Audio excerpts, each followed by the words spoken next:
അധ്യായം 7.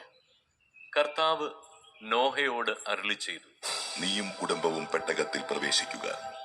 ഈ തലമുറയിൽ നിന്നെ ഞാൻ നീതിമാനായി കണ്ടിരിക്കുന്നു.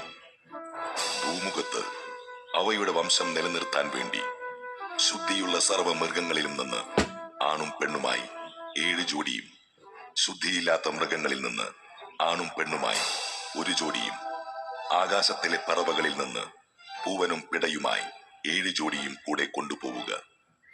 7 ദിവസവും കൂടിക്കഴിഞ്ഞാൽ 40 രാവും 40 പകലും ഭൂമുഖത്തെല്ലാം ഞാൻ മഴ പെയ്യിക്കും.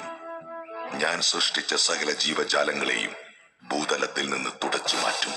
കർത്താവ് കൽപ്പിച്ചതെല്ലാം നോഹ ചെയ്തു. നോഹയ്ക്ക് 600 വയസ്സുള്ളപ്പോഴാണ് ഭൂമുഖത്ത് വെള്ളപ്പൊക്കമുണ്ടായത്.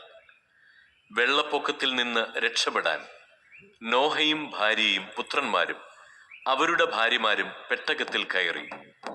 ദൈവം കൽപ്പിച്ചതുപോലെ ശുദ്ധിയുള്ളവയും അല്ലാത്തവയുമായ മൃഗങ്ങളും പക്ഷികളും ഇഴജന്തുക്കളും ആണും പെണ്ണുമായി ഈ 2 വീതം നോഹയോടുകൂടെ പെട്ടകത്തിൽ കയറി. 7 ദിവസം കഴിഞ്ഞപ്പോൾ ഭൂമിയിൽ വെള്ളം പൊങ്ങിത്തുടങ്ങി. നോഹയുടെ ജീവിതത്തിന്റെ 600-ാം വർഷം 2-ാം മാസം 17-ാം ദിവസം അഗാധങ്ങളിലെ ഉറവകൾ പൊട്ടിയൊഴുകി. ആകാശത്തിന്റെ ജാലകങ്ങൾ തുറന്നു. 40 രാവും 40 പകലും മഴ പെയ്തുകൊണ്ടിരുന്നു. അന്നു തന്നെ നോഹയും ഭാര്യയും അവന്റെ പുത്രന്മാരായ ഷേം, ഹാം, യാഫത്ത് എന്നിവരും അവരുടെ ഭാര്യമാരും പെട്ടകത്തിൽ കയറി. അവരോടൊത്ത് എല്ലായിനം വന്യമൃഗങ്ങളും കന്നുകാലികളും ഇഴജന്തുക്കളും പക്ഷികളും പെട്ടകത്തിൽ കടന്നു. ജീവനുള്ള സകല ജഡത്തിലും നിന്ന് ഈ 2 വീതം നോഹയോടുകൂടി പെട്ടകത്തിൽ കടന്നു. സകല ജീവജാലങ്ങളും നോഹയോട് ദൈവം കൽപ്പിച്ചിരുന്നതുപോലെ ആണും പെണ്ണുമായാണ് അകത്ത് കടന്നത്.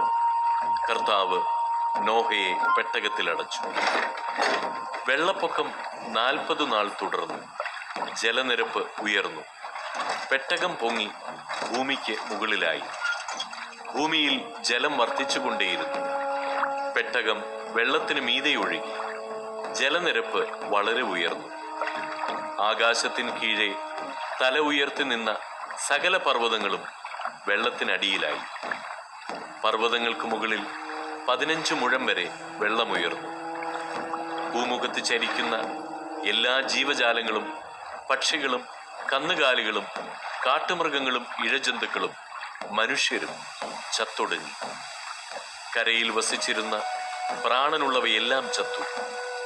ഭൂമുഖത്തു നിന്ന് ജീവനുള്ളവയെല്ലാം മനുഷ്യനെയും മൃഗങ്ങളെയും ഇഴജന്തുക്കളെയും ആകാശത്തിലെ പക്ഷികളെയും അവിടുന്ന് തുടച്ചു മാറ്റി. നോഹയും അവനോടൊപ്പം പെട്ടകത്തിൽ ഉണ്ടായിരുന്നവരും മാത്രം അവശേഷിച്ചു. വെള്ളപ്പൊക്കം 150 ദിവസം നീണ്ടുനിന്നു.